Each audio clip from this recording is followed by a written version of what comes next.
Today on DCUO Decoded, we're going to be talking about the Purified Pages of the Black, the new artifact that came out. We're going to be going over some of the things we noticed in testing. It is Bad Tiger and Juggernaut. Well, let's go ahead and talk about what the artifact is first. Once you get in combat, you will start taking the self-damage to 10 stacks, and each stack does a specific amount of damage based on the level of the artifact. So the testing that we did was at 160 and 200. There's a large difference between 160 and 200 for the self-damage. Once you take those to the maximum stacks, you're at 20% maximum health damage for one tick versus 10%. With 100% more damage taken at art level 160, I don't think I could recommend this to anybody to use at 160, because if you take 3 stacks of damage, you will no longer be above the 50% maximum health needed to get all of the buffs from this artifact. One of the things I do like about this artifact is that this one will not kill you. Once you go below the threshold of 50% health, then you will stop taking damage from the artifact. Part of this Edict of Premonition is where you get your buffs. So we talked about the drawback and now the buffs. So you'll get buffs to your vitalization, precision, restoration, and defense. At 200, that'll be 30% buff for each one of those. And then additionally, you'll get a buff to your incoming healing and your might. And that'll be roughly 45% at level 200 with all 10 stacks applied.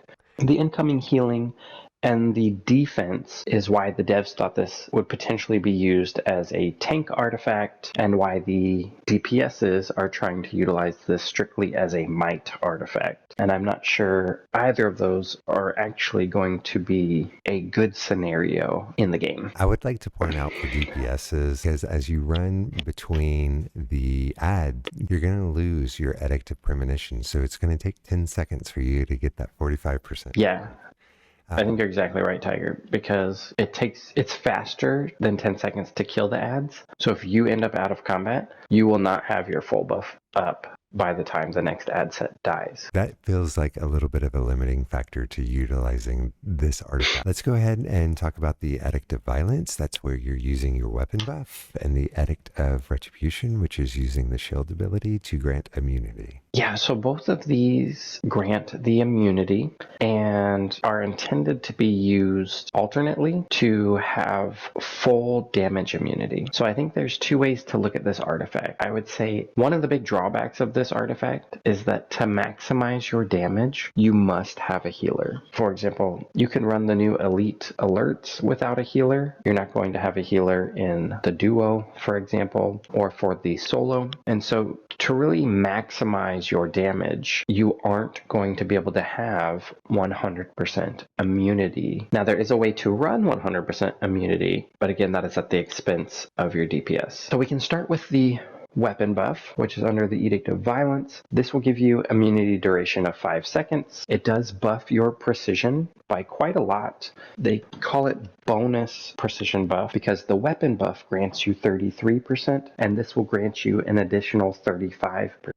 The interesting thing about this is that weapon buff from the artifact lasts for 14 seconds. The cooldown is only 12 seconds. Traditionally, you can use it every 12 seconds, and it just refreshes the normal buff. It lasts a little bit longer than the 12 seconds, but you can use the weapon buff to continually refresh the precision buff. With this artifact specifically, there's a 14-second cooldown, and you have to be on the 14-second mark or after, meaning if you refresh it at the 12-second mark when your weapon buff is ready, it does not refresh the bonus precision duration. So that means you're missing out on an additional 12 seconds of the weapon buff damage in your game style. Correct. I think that comes out to about 10 seconds because it lasts 14 and you've already popped the buff and the buff is 12 seconds. So you would miss out on that precision buff for the next 10 seconds until you hit it again. If you were just popping it off cooldown, that would make this only active 50% of the time because every other weapon buff, you're not going to have it. All right, let's go ahead and discuss the Edict of Retribution. So with Edict of Retribution, the damage reflection, which is based off your precision, is 20%. And so that's pretty cool. cool. We did some testing in Mournful Mogo where you can pop a shield and you can run around, and anytime you are hit, you do that 20% of your precision reflection damage to whoever is hitting you, individualized to each ad. So we're just knocking out ads like crazy with just the reflection portion. And I thought that was really cool. You have to be fairly close in order for that shield to be. I don't see DPSs getting that close to bosses typically, so I don't know how much of a benefit it will be towards them. Yes, I don't think it'll be beneficial for the reflection damage because not only would they need to be close to the boss, they would have to be the one taking the damage, right, or getting some kind of splash damage. So lastly, the damage reflection on this is 24 seconds, which I also thought was really nice because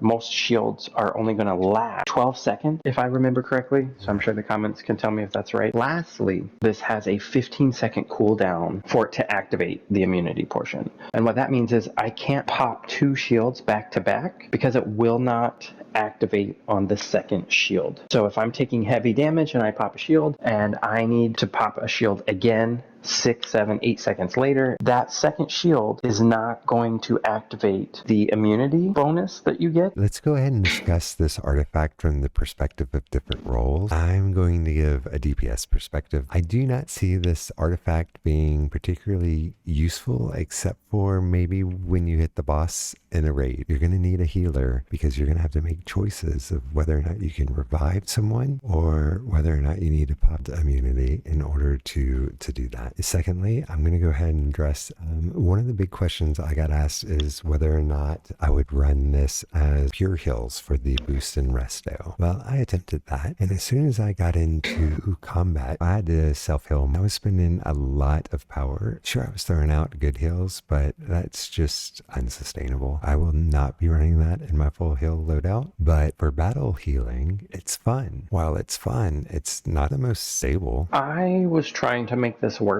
for my rage battle tank, and I wasn't able to do so successfully. I think this ties back to you can either have 100% immunity to the self damage, or you can have 100% damage buff. Part of my tanking philosophy, and this kind of goes for healing as well, is I shouldn't be taking unnecessary damage. And I feel like this artifact is putting strain on the healer, or I'm not boosting my numbers as much as I could because I'm trying to keep that 100% immunity up all of the time. So I couldn't make this work for rage at all, honestly. I tried a couple different loadouts and I couldn't retain that 100% immunity with the buffs. This may work for other powers. I think this would be really cool for fire. Will say, like, I do not believe this will be a main artifact for anybody. For example, I walked into the solo with the Book of Luck and I was immediately in combat. Once I got transformed, there was no weapon buff to give me immunity. I only had the shield. That was not successful. Yeah, so you couldn't even run it as a daily in the solo because you had no way to mitigate Right. hurts you, which is kind of crazy to think about. I'd say it's a very niche market because even running the alert, I've seen lots of groups run without a healer.